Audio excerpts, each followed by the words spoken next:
You're searching for those foods, the ones that promise to raise your estrogen. Soy, flax seeds, chickpeas. I know. You're trying to solve the problem yourself, quietly, because when you asked for help, you were told this is just aging, and there's nothing to be done. I understand that search more than you know. But the hope that a handful of flax can fix a systemic hormone crash is the result of a silence that has cost a generation of women their health. Look, this isn't just a hunch I have. After your last period, the estradiol in your body, the most powerful estrogen you make, doesn't just dip. It falls by over 95%. From a cycling level that could be as high as 400 down to almost nothing. That isn't aging. That is a specific, profound, and systemic hormonal change that you were never meant to fix with a salad. And that silence was by design. It left a vacuum, and the wellness industry rushed in to fill it with a comforting, profitable lie. The lie is that you can balance your hormones with plants, that you can replace what you've lost naturally. It's a story that sells books and supplements to women who were abandoned by medicine. And it's a dangerous story.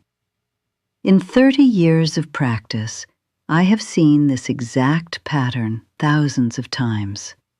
A smart, capable woman doing everything right, who believes she is failing because the brain fog isn't lifting, the sleep isn't coming, and the weight keeps settling around her middle. You are not failing.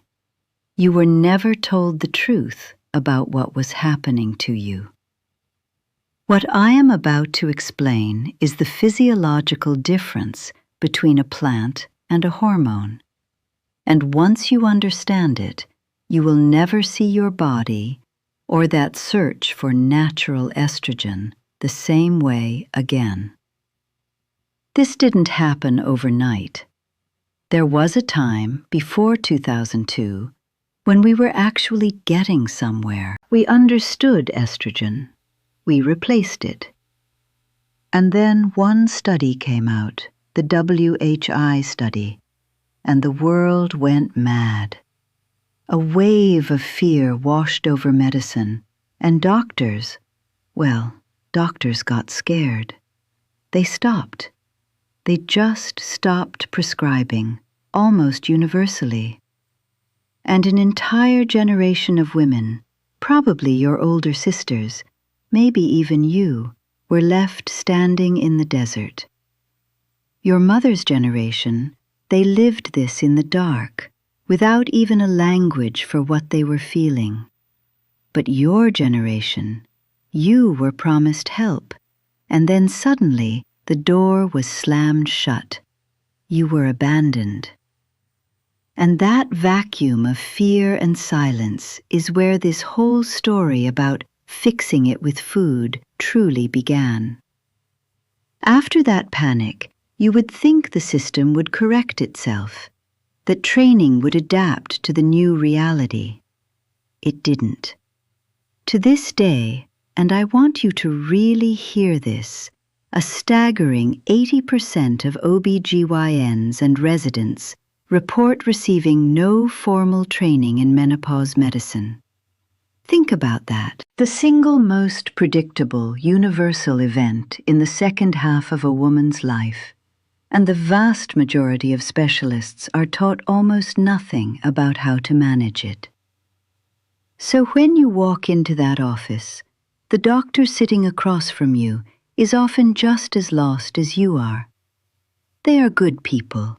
They want to help. But they were never given the tools. So they say what they were taught to say. This is stress. You should exercise more. Let's try an antidepressant. And you are left wondering if you're imagining it. So there you are.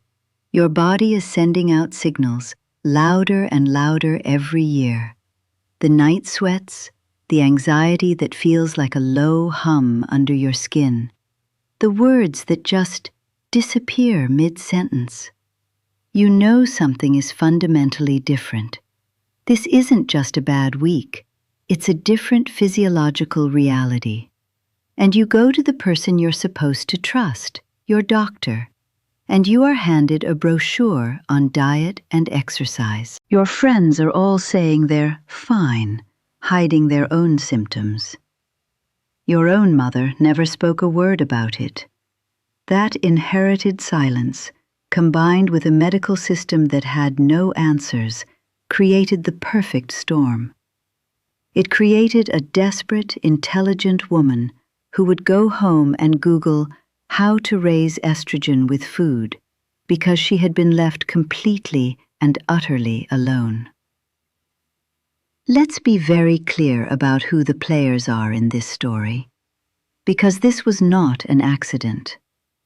On one side, you have a medical system that, after 2002, became terrified of a hormone it once understood. It left the stage. And on the other, you have an $18 billion wellness industry that saw a vacuum and rushed in.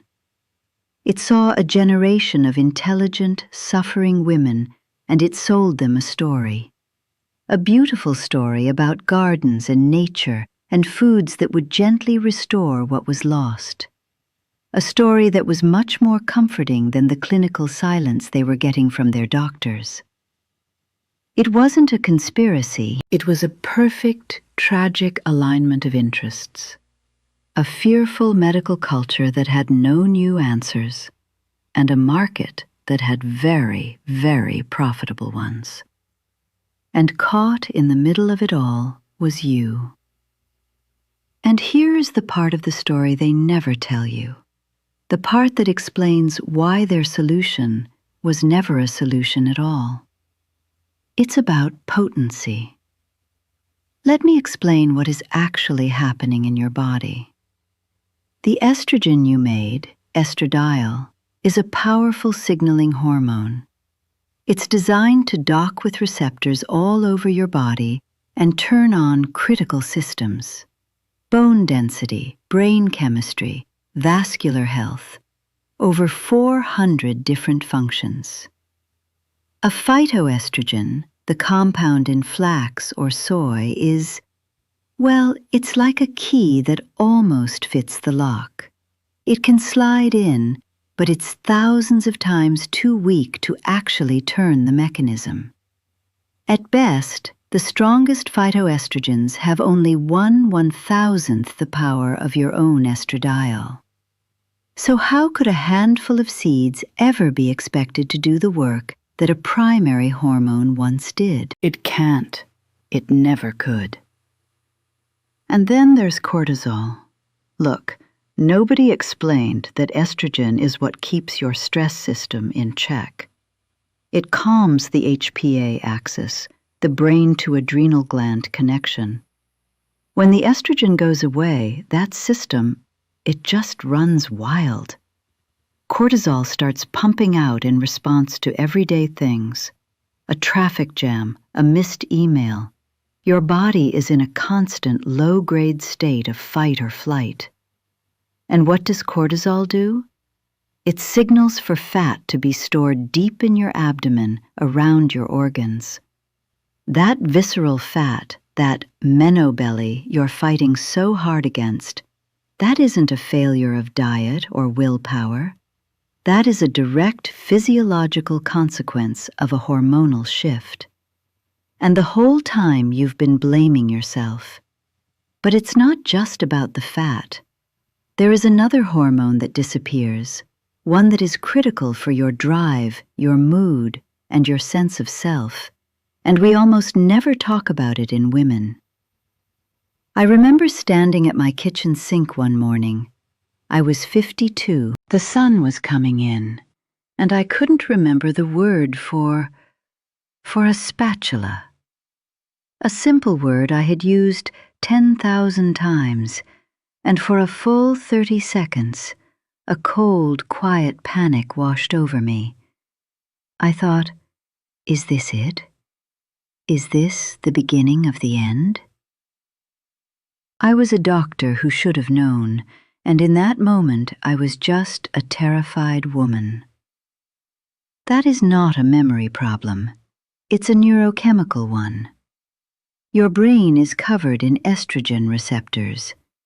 They help regulate serotonin and dopamine, the chemicals of mood and motivation. When the estrogen goes dark, that regulation falters. In my practice over 3 decades, I have seen thousands of women put on antidepressants when what they were truly experiencing was an estrogen deficiency in the brain. They didn't have a psychiatric disorder. They had a hormone problem nobody was trained to recognize.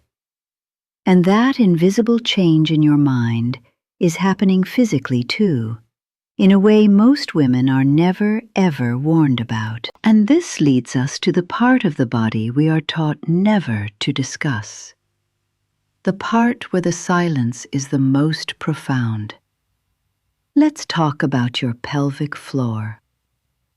The genitourinary tissues, your bladder, your urethra, your vagina, are some of the most estrogen-dependent tissues you have.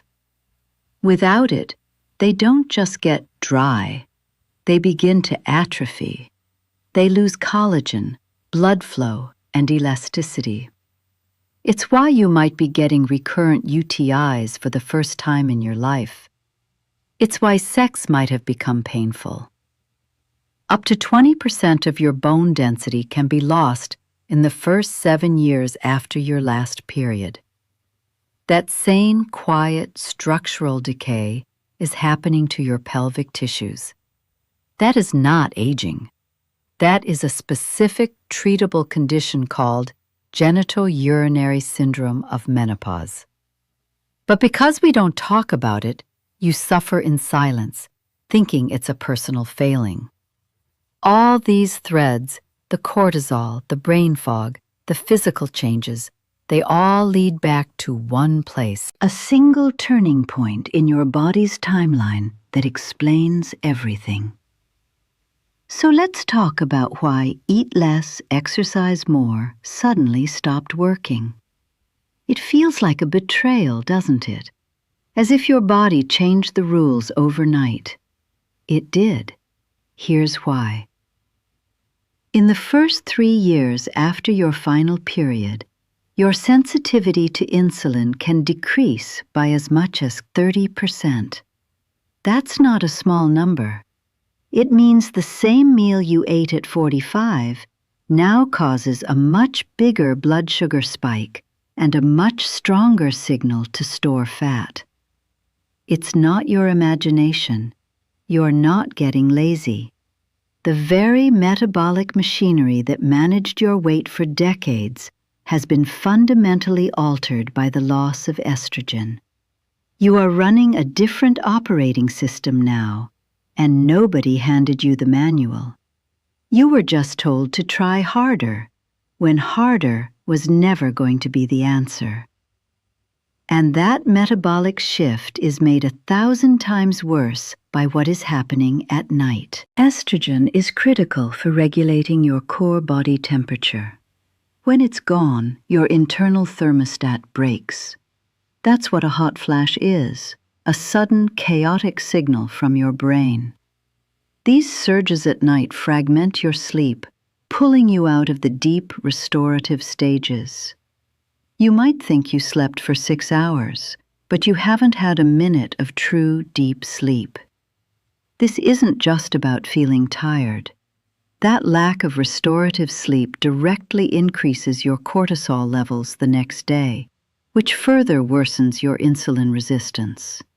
It's a vicious cycle. The hormone crash ruins your sleep, and the ruined sleep makes the metabolic consequences of the crash even worse.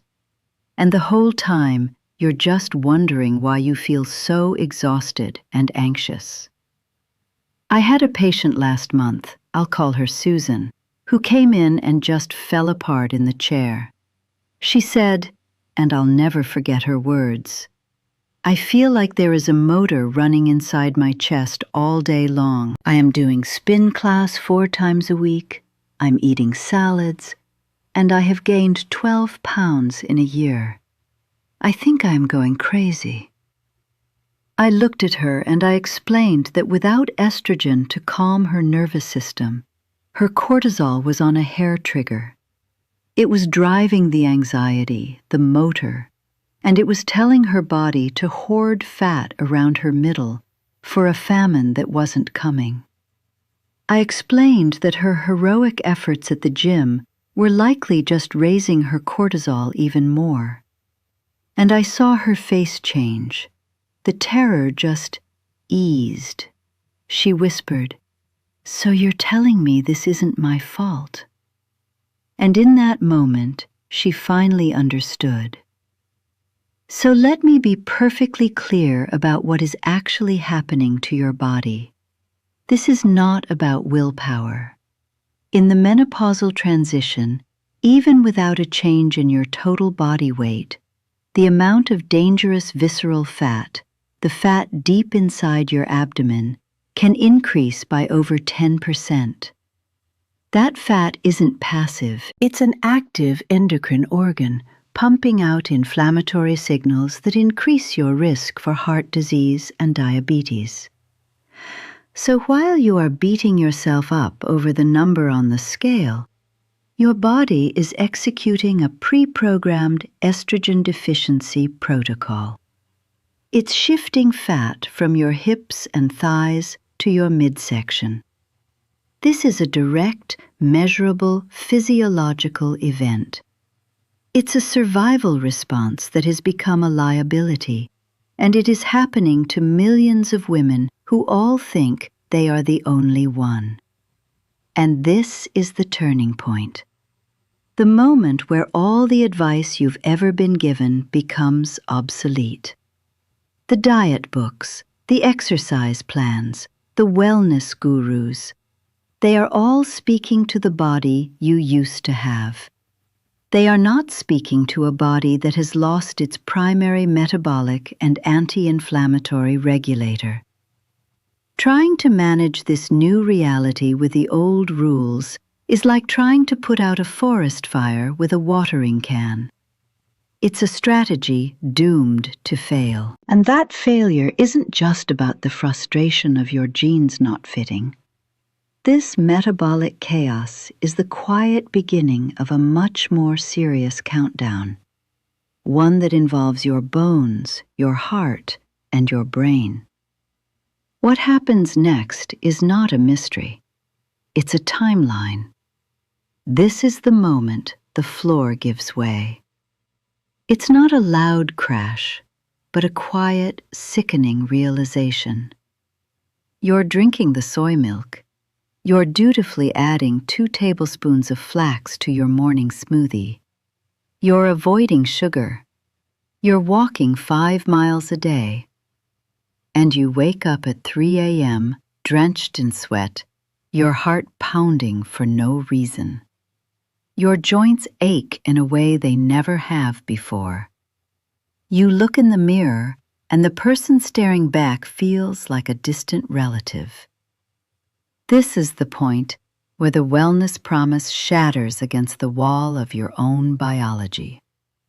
This is the precise moment you understand you have been trying to put out a raging forest fire with a garden hose. That dull, constant ache in your hips, the hum of anxiety under your skin, the exhaustion that no amount of sleep can fix. That is not aging. That is a systemic hormone deficiency nobody explained to you. And here, in this moment of quiet failure, comes the anger. But it's a different kind of anger. It isn't directed at your own body anymore. It's aimed at the silence, at the empty space where the truth was supposed to be. It's the chilling, clarifying thought that somebody, somewhere, decided you didn't need to know this, that your suffering was acceptable collateral damage. And I am here to tell you, from the other side of that abyss, you are not crazy and you are not alone. This feeling right now is the beginning of your real power. It is the moment you stop blaming your body and start questioning the story you were told. Your body is not betraying you. It's been shouting for help, and for years it has been ignored. Tell me in the comments, which of these symptoms was the one that finally made you realize this wasn't just aging? So what happens if you keep trying to fix this with food? Let's be honest about the timeline. In the next 1 to 3 years, the night sweats and hot flashes won't just continue.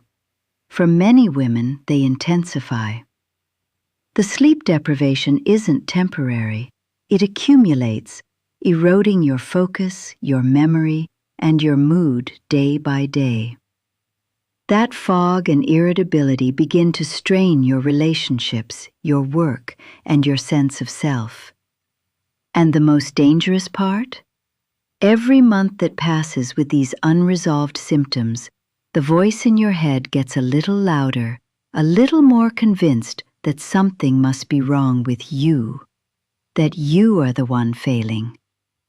You spend more money on powders and organic soy, chasing a solution that was never designed to solve the problem you actually have, deepening the cycle of self-blame. In the medium term, 3 to 10 years out, the silent damage accelerates. The estrogen that protected your heart is gone, so cardiovascular risk climbs silently, with no outward symptoms.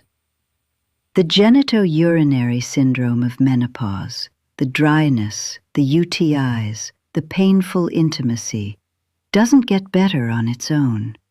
It becomes a chronic, progressive condition that steals your confidence and comfort. The cognitive symptoms calcify from a nuisance into a pattern that alarms not just you, but your family. And all of this happens while the golden window to address the root cause is beginning to close. Now look out 10, 20, 30 years. Your risk for an osteoporotic fracture becomes 1 in 2. Let that sink in. The risk for dementia, including Alzheimer's, rises because the brain has been deprived of a key neuroprotective hormone for decades. And cardiovascular disease becomes the #1 killer of women over 60. These aren't scare tactics. These are the documented outcomes of a generation of women told to fear the one thing that might have helped them, and to put their faith in a garden instead. But you don't have to wait 30 years to feel the cost. Anxiety is reported by up to 70% of women in this transition. Depression rates can double in the perimenopausal years. It's the shame of that internal hum of anxiety, the isolation when everyone around you pretends they're fine. It's the quiet grief for the person you used to be, the one who slept through the night, who felt comfortable in her own skin. You've been carrying this weight, believing it was yours alone to bear. This timeline is not a sentence.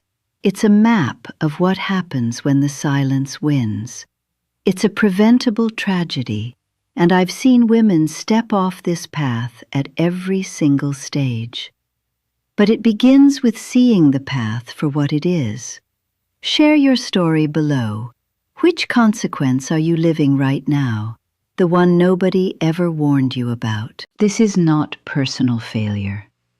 This is inherited silence with a measurable physical cost. So the answer isn't a different food. It's a different question. You've been asking, what am I doing wrong? That was never the right question. The only question that matters now is, how do I address a systemic hormone deficiency at the scale of the problem itself? This is a physiological language you were never taught, but that your body has been speaking all along. You are not failing. You were never told the truth about what was happening inside your own body. Your power now comes from this clarity. It comes from walking into a doctor's office, not as a woman complaining about her symptoms, but as an informed person demanding a conversation about her physiology. The goal isn't to get a prescription. The goal is to be heard. To find a practitioner who understands the last 20 years of data, not the 20-year-old fear. To ask, can we discuss the evidence for replacing the estradiol I have lost? You are no longer a woman with a failing body. You are a woman who finally has the map. The answer was never going to be in your kitchen. It was always going to be in the mirror, in the moment you finally looked at yourself with understanding instead of blame. Your body was not failing you. The information failed you.